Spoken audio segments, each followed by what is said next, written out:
Então a gente começa com o tema reconhecimento de pessoas e coisas, reconhecimento de pessoas e coisas. O desembargador Newton de Oliveira Neves gosta desse tema, de maneira que o artigo 226 do Código de Processo Penal, que diz: quando houver necessidade de fazer-se o reconhecimento de pessoa, proceder-se-á pela seguinte forma. 1. A pessoa que tiver de fazer o reconhecimento será convidada a descrever a pessoa que deva ser reconhecida. 2. A pessoa cujo reconhecimento se pretender será colocada, se possível, ao lado de outras que com ela tiverem qualquer semelhança, convidando-se quem tiver de fazer o reconhecimento a apontá-la. 3. Se houver razão para recear que a pessoa chamada para o reconhecimento, por efeito de intimidação ou outra influência, não diga a verdade em face da pessoa que deve ser reconhecida, a autoridade providenciará para que esta não veja aquela. Do ato de reconhecimento lavrar-se-á auto pormenorizado, subscrito pela autoridade, pela pessoa chamada para proceder ao reconhecimento e por 2 testemunhas presenciais. Parágrafo único. O disposto no número 3 deste artigo não terá aplicação na fase da instrução criminal ou em plenário de julgamento. Então veja, qual é o procedimento do artigo 226 para o reconhecimento? Aquele que fará o reconhecimento, vítima ou testemunha, primeiro irá descrever as características físicas do suspeito. Até aí, ok. Depois, o que deve fazer a autoridade policial? Colocar o suspeito ao lado de outras pessoas com características físicas semelhantes e, obviamente, isso deve ser feito sem estar na presença da pessoa que irá reconhecer. A pessoa que irá reconhecer só deve ter contato com essas pessoas na hora que realmente for fazer o reconhecimento. O contato que eu digo é o contato visual. O problema é que a lei diz que, se possível, a autoridade policial deve realizar esse procedimento. E a gente já vai ver que o STJ mudou o seu entendimento, porque antes entendia que esse se possível indicava uma mera recomendação legal, mas agora o STJ entende que para a validação do procedimento de reconhecimento de pessoas e coisas, isso é uma imposição, ou seja, deve haver para a validação dessa prova como meio de prova suficiente à condenação, ou seja, para o juiz utilizar essa prova como prova suficiente para a condenação, é necessário que a autoridade policial coloque o suspeito ao lado de outras pessoas com características físicas semelhantes. Já já a gente vai para a jurisprudência para confirmar isso. O entendimento do STJ mudou. Antes era uma mera recomendação legal, agora não. Agora é um mandamento legal. E as outras disposições indicam que se houver ali um constrangimento, vai ser providenciado pela autoridade para que a pessoa que irá reconhecer, ela não seja vista pela pessoa a ser reconhecida. Por isso que a gente tem a sala de reconhecimento própria nas delegacias, né, que a gente chama também de sala de manjamento, que é aquele local onde tem o espelho ali, em que quem é reconhecido, quem está ali para ser reconhecido não consegue enxergar a pessoa que irá reconhecer. E aí, depois disso, depois de todo o procedimento em que essa pessoa que vai reconhecer aponta alguém como autor do fato, ou então não consegue reconhecer, vai ser lavrado o que a gente chama de auto de reconhecimento, com a assinatura de 2 pessoas, pessoas estas que nós chamamos de testemunhas fedatárias. Lembre-se dessa expressão que já foi cobrada na prova da primeira fase de juiz de direito da magistratura do Distrito Federal. Testemunha fedatária, que é aquela que atesta a legitimidade de um ato praticado no inquérito ou no processo. Não é uma testemunha do fato propriamente, mas uma testemunha de um ato processual. Quando eu digo ato processual, em sentido amplo, mesmo aqueles praticados na fase de investigação. Legal? Então a gente tem aí esses pontos importantes acerca do artigo 226. É claro que você deve saber a letra da lei, mas o ponto agora é: e quanto à imposição, ao mandamento legal dessa colocação aí de outras pessoas com características físicas semelhantes. Vamos ver o que a jurisprudência do STJ tem dito. Então, só para você o que está aí de amarelo, pelo menos por enquanto, né?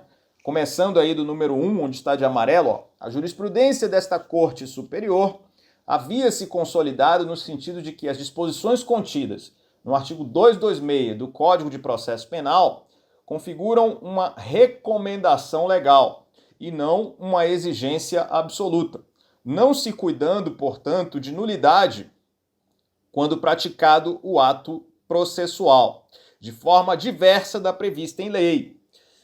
Era assente ainda que o reconhecimento do acusado por fotografia em sede policial, desde que ratificado em juízo, sob o crivo do contraditório e da ampla defesa, constituía meio idôneo de prova apto a fundamentar até mesmo uma condenação. Então, primeiramente, eu quero que você compreenda o seguinte: o entendimento anterior do STJ de que a expressão "se possível", lá do 226, em relação a colocar as pessoas lado a lado, era uma mera recomendação legal. Esse entendimento mudou. Agora o STJ está exigindo que realmente seja realizado esse procedimento para que o reconhecimento de pessoas possa ser considerado aí um modelo hábil de prova para a definição da autoria, e não só isso. É preciso ainda que esse reconhecimento de pessoas seja corroborado por alguma prova que seja produzida em sede judicial sob o contraditório e a ampla defesa. Olha o que continua dizendo aí o STJ. Ó.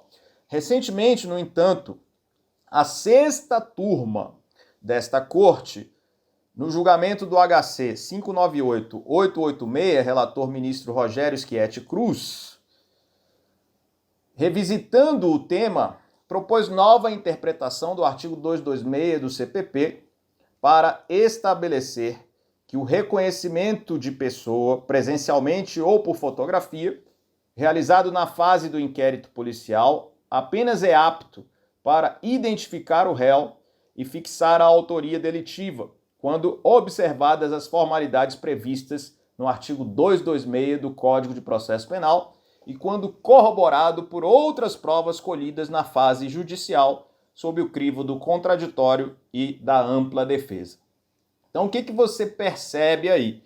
Eu preciso que rigorosamente seja observado o procedimento, notadamente a colocação de pessoas com características físicas semelhantes à do suspeito, lado a lado. Preciso ainda que essa prova, esse reconhecimento, seja corroborado por outros elementos de prova no caso concreto. Esse é o entendimento do Superior Tribunal de Justiça. Vinícius, e em relação ao reconhecimento por fotografia, como tem sido o entendimento tanto do STF quanto do STJ? Quanto ao reconhecimento por fotografia, preciso que você saiba, e já caiu questão de prova sobre isso, que não há previsão expressa no Código de Processo Penal quanto ao reconhecimento por fotografia.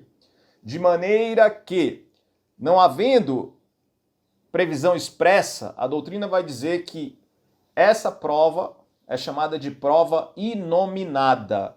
Isso por ausência da taxatividade da prova, ou seja, por ausência da prova no Código de Processo Penal. Mas eu posso considerá-la como prova para o reconhecimento da autoria? Veja, aí STJ e STF já de muito tempo vem dizendo que neste caso do reconhecimento por fotografia, mais ainda deve ser observado o procedimento do 226. Em que sentido?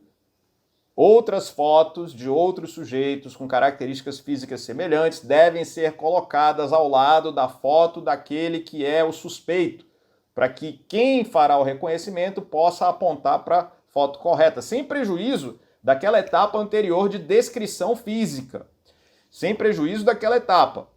Então, o reconhecimento por fotografia no mesmo sentido e mais. Não pode somente o reconhecimento por fotografia ser utilizado como prova exclusiva para a prolação de sentença condenatória. Do que eu preciso ainda?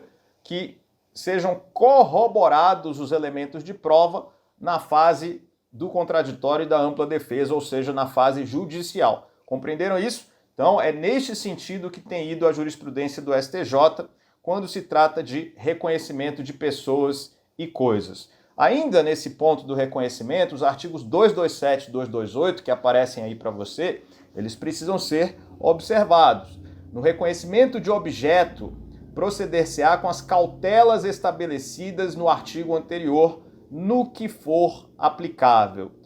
E aí vem o artigo 228. Se várias forem as pessoas chamadas a efetuar o reconhecimento de pessoa ou de objeto, cada uma fará a prova em separado, evitando-se qualquer comunicação entre elas.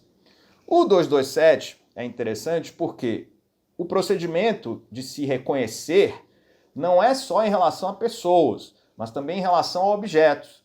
É muito comum, por exemplo, o reconhecimento de veículos em crimes de tentativa de homicídio. Às vezes, quem atira passa num veículo, né, que o outro está dirigindo lá, e você tem testemunhas que viram aquele veículo e que disseram a cor ou até a marca do veículo. E aí o que acontece? Se for necessário que haja o reconhecimento de objetos, e aí o automóvel entra como se fosse um objeto, vai ser imprescindível para esse reconhecimento, se a gente seguir a mesma ideia do reconhecimento de pessoas, e não tem por que ser diferente, vai ser imprescindível que esse automóvel seja colocado ao lado de outros. E aí, a pessoa que irá fazer o reconhecimento, que ela possa apontar qual foi o veículo utilizado na prática do crime, para que a gente tenha aí a analogia com o que se faz com o reconhecimento de pessoas. Então, também não seria válido o procedimento no reconhecimento de objetos se a pessoa que vai reconhecer, tiver que reconhecer um automóvel, se só um automóvel é colocado ali para aquele reconhecimento. Por quê? Porque o CPP está sendo claro no sentido de que o mesmo procedimento utilizado para as pessoas deve ser utilizado também para os objetos. Beleza? E o artigo 228, de suma importância, se eu tiver uma pluralidade de pessoas que vão fazer o reconhecimento num roubo, num furto, por exemplo, eu preciso que essas pessoas que vão reconhecer sejam colocadas separadamente. Eu digo, cada uma fazendo o reconhecimento na sua vez. Eu digo, se um entrou na sala de manjamento, né, para poder fazer o reconhecimento, a outra, que é vítima também do crime, fica lá fora esperando. Não pode entrar junto. Por que não pode entrar junto? Para a opinião de uma pessoa não influenciar a da outra. Então, na minha primeira audiência como advogado criminalista, em 2004, antes de ser defensor, muito antes de ser defensor, aconteceu uma situação inusitada no reconhecimento de pessoas. Um casal foi vítima de roubo e foram reconhecer o suspeito. Tinham 3 presos que foram colocados lá no fórum, com características físicas bem diferentes um do outro. Na época, né, não existia toda essa jurisprudência, esse zelo em relação a essa questão, mas de qualquer forma, pelo menos foram colocadas as pessoas ali, não foi uma só, né, colocaram ali. O casal tinha que reconhecer, foi primeiro o homem para fazer o reconhecimento e apontou para a pessoa errada, que não era o acusado. E depois foi a mulher fazer o reconhecimento e apontou para o outro que não era o acusado.